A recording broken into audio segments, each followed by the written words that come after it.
Good afternoon, everyone. I am Dr. Prashant Bhaganna, Deputy General Manager at Genotypic Technology. Along with me today, I have Dr. Raja Mugasimangalam, today's speaker, Dr. Sudha Rao, co-founder and executive director, Ms. Divya Shetty, application scientist, and Dr. Gandhi Mathi, associate principal scientist, to answer your technical queries on chat in lifetime. As a pioneering genomics company, we have over the last 2 decades enabled technology adoption for biological research across academia and industry. Our endeavor is to bridge the gap between biology and technology. Amongst the many firsts, we are also the first and only distributor for nanopore products and a certified service provider for Oxford Nanopore Technologies in India. In order to support the ongoing COVID pandemic, we have taken up a few initiatives, such as through our product division, we provide a complete solution to NGS labs for sequencing and analysis of SARS-CoV-2. We provide all the reagents required for amplification of the viral genome for library preparation and sequencing, along with Minion sequencers and control systems. We also provide data analysis solutions through our Commander software that will make analysis a very simple affair with built-in pipeline for SARS-CoV-2 genome sequencing, which Dr. Raja will discuss today in detail. There is also some very exciting development from Nanopore, wherein we are likely to see new products that will be deployed in the coming months in the form of Lampore assay kits, a rapid, low-cost, and scalable assay for the detection of SARS-CoV-2. Through our service division, we provide whole genome sequencing, metagenome sequencing, and direct RNA sequencing of SARS-CoV-2. In case there are any queries for customized services, you can reach out to us at the contact details that will be shared later in today's webinar. In addition to this, we also plan to conduct webinar series on SARS-CoV-2 every month henceforth. We will share the list of upcoming seminars at the end of today's session. Please look out for that. If you're interested in attending these webinars, make sure you follow Genotypic Technology on Facebook and LinkedIn, where we post updates and registration links. Today, Dr. Raja, founder and CEO of Genotypic, will give insight on SARS-CoV-2 genomic data analysis with a click of a button. We thank you for joining this webinar today and do hope you will enjoy it.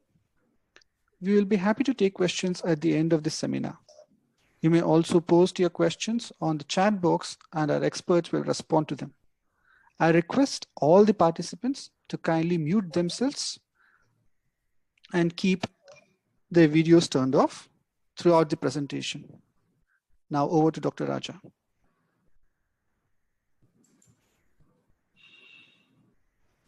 Thank you, Prashant, and thank you, everyone. Though today is partially an optional holiday, thank you all for joining in. We are all deep into this pandemic, and as you know, it's not a very good situation. Most people are now doing antigen tests, RNA tests, antibody tests, temperatures, measurements. There are so many ways we are trying to see whether someone is infected or immunized or not. But one of the most important part is sequencing the SARS-CoV-2 genome. Because this is the virus which is causing it. We should know if there are any mutations, if it is changing, whether the vaccine will work, whatever vaccine we are making will work, or what is the origin. Sometimes we might get a strain which is from Italy. Then we have to find who returned back from Italy, or something from directly from China. So what are the different types of the virus? There are so many things. But this genome sequence data analysis requires bioinformaticians and command line operations. But we continue to innovate and see if we can let biologists who do the sequencing analyze it fast. So the SARS-CoV-2 RNA is just 30 kilobase in length. So it's fairly easy to do in a small computers and get the data analyzed and put them on Excel sheets and make presentations, upload. I think everything can be done. You don't need a server to do it. That is one good news about this part. So just to start with, when do we do the sequencing? So I want to show you, this is a common question asked every time. So I want to show, so this is the initial phase.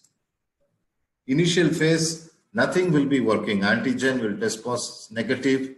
Antibodies, you will not have it. See, antibodies will come much, much later here. Several days or even a week after the, and then you have IgM, IgG, everything goes. Whereas the antigen tests can start maybe somewhere here. RNA tests might work here. So the ideal time for sequencing is somewhere here in this zone. This zone. When the CT value, that's a cycle threshold value, is more, it's less than 30. It's preferable 25. I don't want to go deeper into this. But this is what it is. A very early time, we may not even find the virus using RT-PCR. So that is the time not to sequence it. So we have to go a little bit. So if a patient sequence is not good, maybe the next day you take the sample, we can get good sequence data because the value will go up, the viral count will go up and then only come down. But all these regions are good, but very early times we have to move. So I will go ahead. So why do we have to sequence SARS-CoV? I'm sure you all know. It is required for, firstly, for viral epidemiology, and then the vaccine efficacy. These are the two important things why one has to sequence. And people are now looking at some, in Gujarat, a publication came stating there are some mutations in the virus which is increasing the severity of the disease. So they took mild disease, serious disease, and then sequenced the virus. I don't know how accurate it is. It's still not peer reviewed, but there is an indication for that. But now we are looking at only the post responses are different, but maybe it's possible. New findings almost coming every day. So I want to quickly jump into, there are two ways of sequencing the virus, many ways, but the two major ways is, one is this Arctic protocol, where overlapping primers are used. You can use Illumina or Nanopore or any method you want. Sequencing method and Tor and Proton have their own PCRs, but overall we PCR amplify the 30 kb overlapping PCR fragments, and then they sequence it using the short read technology. Arctic network can take short read technology, or this protocol is recommended by Oxford Nanopore long read technology. You sequence the whole PCR fragment in one go. This is a standard platform which almost everyone is using. So here you can see you have primer pool 1, primer pool 2. These are overlapping primers. This is one pool and this is another pool. You PCR amplify independently, pool them together, barcode, and then you do the sequencing. This is approximately 400 BP amplicons. This is a tiling method, around 30 kb, around 220 primers are there. So this protocol is fairly simple. You have the clinical sample, you extract RNA using any column-based kit or magnetic-based kit, synthesize cDNA using reverse transcriptase and random primers. Then you make the pool. You may either make 2 pools, or we have optimized a 3rd pool also, and then pool the pools together, and then do the sequencing using GridION or Minion. You all know about Nanopore sequencing, but I can show the Nanopore sequencer because it's right in my hand.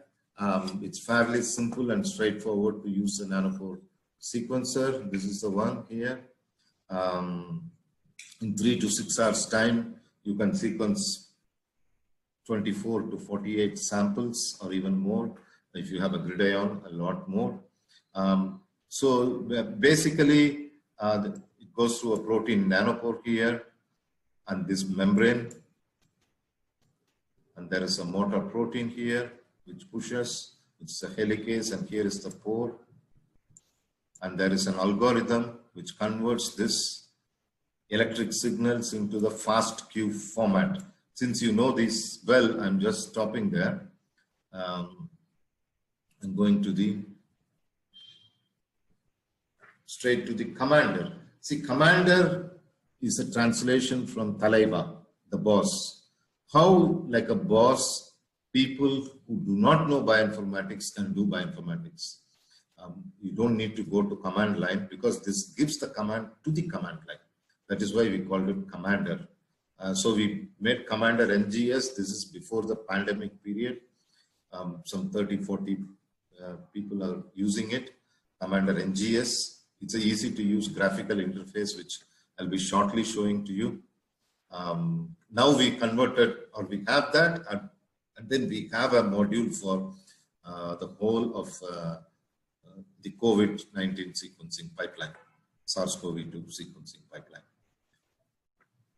So the whole idea is genome informatics simplified, either nanopore data analysis or Illumina or any analysis. You can do base calling, trimming, format conversion, reports. In between is, of course, alignment, assembly, annotation. All of them can be done. This is developed by Genotypic in India.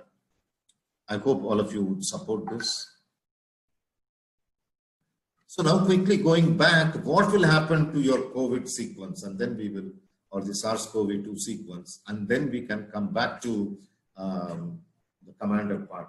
So there are different viral genome repositories. This GS8 is a major one, or the one, for viral sequences and COVID-19 sequences. Everyone who does it, deposit here. We can help you with the deposition. And you can see how many, it's growing and growing.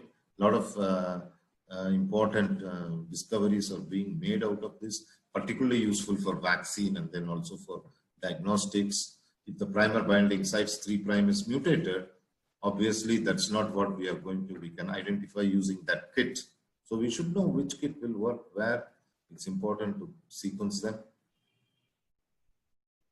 This is slightly old slide because the newer versions of the newer sequences which are deposited, they are not annotating using what technology they are using. It's hard to see. So here, this is 2 months old data where you can see from India, most of the sequences have been deposited by using nanopore sequencer. So Arctic pipeline, I told you how it is being done.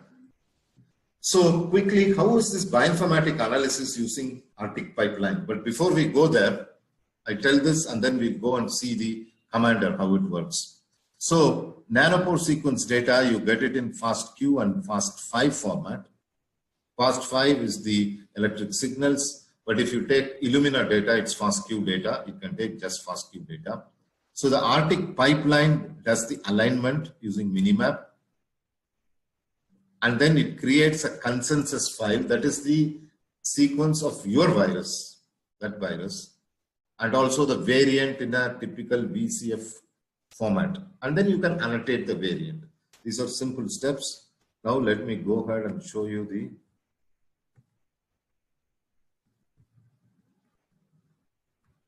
commander.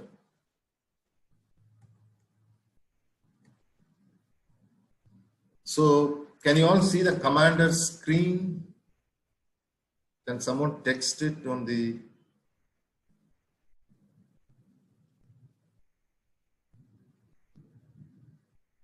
I'm just opening in my...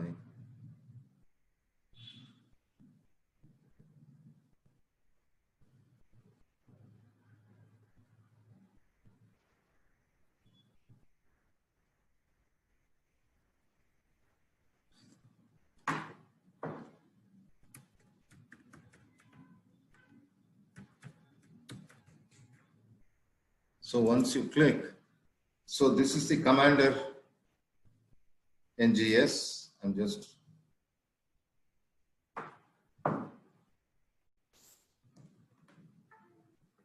so in Commander NGS, I'm going to quickly show you what and all is available. See, you can do primary analysis. You can base call Illumina data. This is the BCL file base calling, barcode collection, sequence quality, those things you can do. You can do secondary analysis.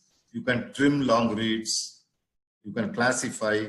You can assemble short read assemblies. We have also workflows from variant calling, methylation calling, tertiary analysis like gene prediction. All of these things, if you click, you will see only very simple one. See, just put species, human or fly, and then load your FASTA file and it will start working. FASTA or FASTQ file you can use. And then many of these things like simple things like FASTQ to FASTA, all you need to take is take a FASTQ file and submit. Instead of writing command, it will go. I'm sorry. So once it finishes, it will say completed successfully. While this is running, you can go and do other manipulations also. Scan files or convert, merge files, split files, chop reads.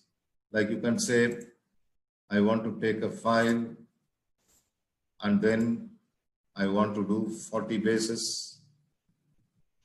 Both sides, forward and reverse, maybe the adapter length is, then you can submit. So you can do multiple things. Almost all bioinformatics applications, this works on Linux machines also as well as Windows. Small files you can work on Windows, large files go to a Linux server. And you can work like a boss, work like a commander. So COVID data analysis, we have developed two different pipelines. One is the Arctic pipeline. Other one is the BAM-based pipeline. This does the same analysis, but it can incorporate the Arctic pipeline. If the X coverage is low, it will put the variable N nucleotide wherever the X coverage is low.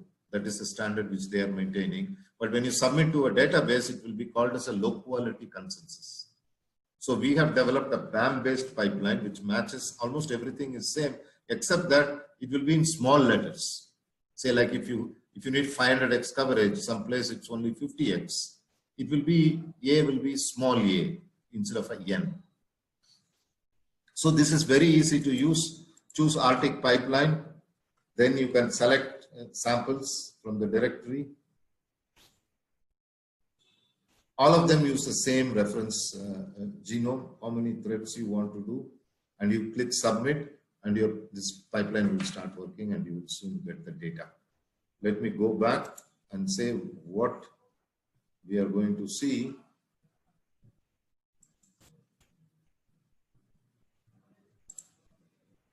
Here, going back to the presentation.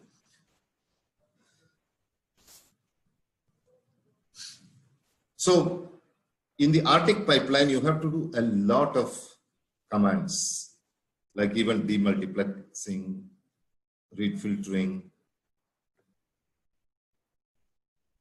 See, each commands you have to type key it in. People who know how to do it, can do it. Even they have to spend a lot of time to do this. All these things are taken by Commander.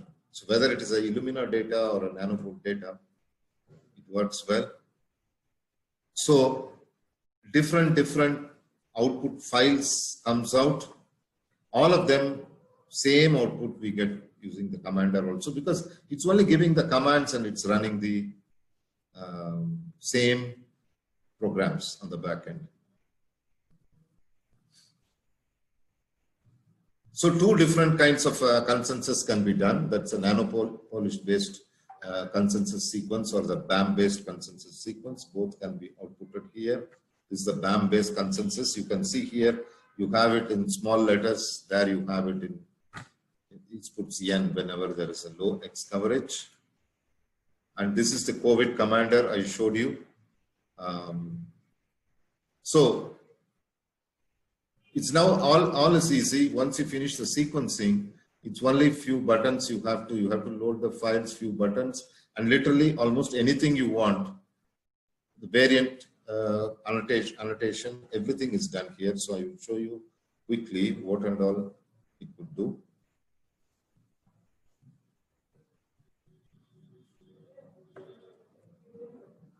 So this is one simple statistics you need for each barcode. Actually, it's a large table. If you put 96 samples, you'll have more.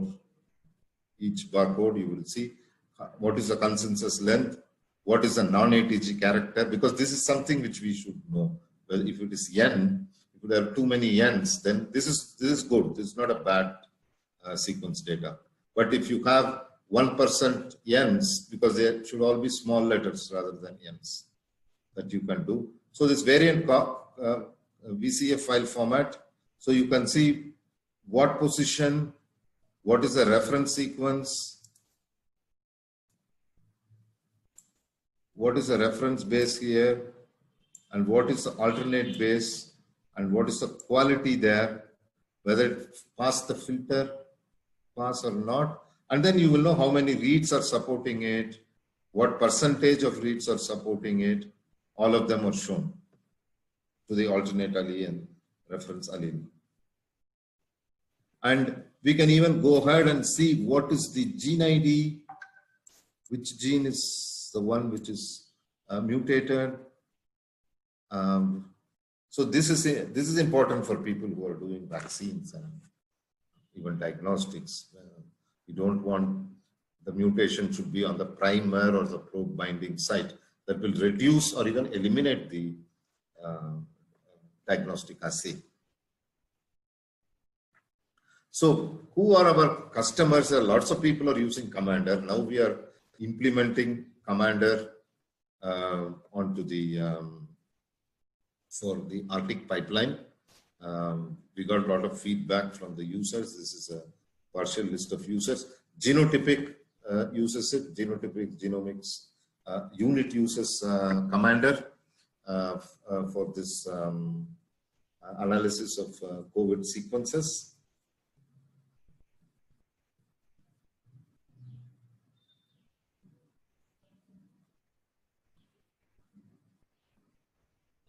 So thank you all of you.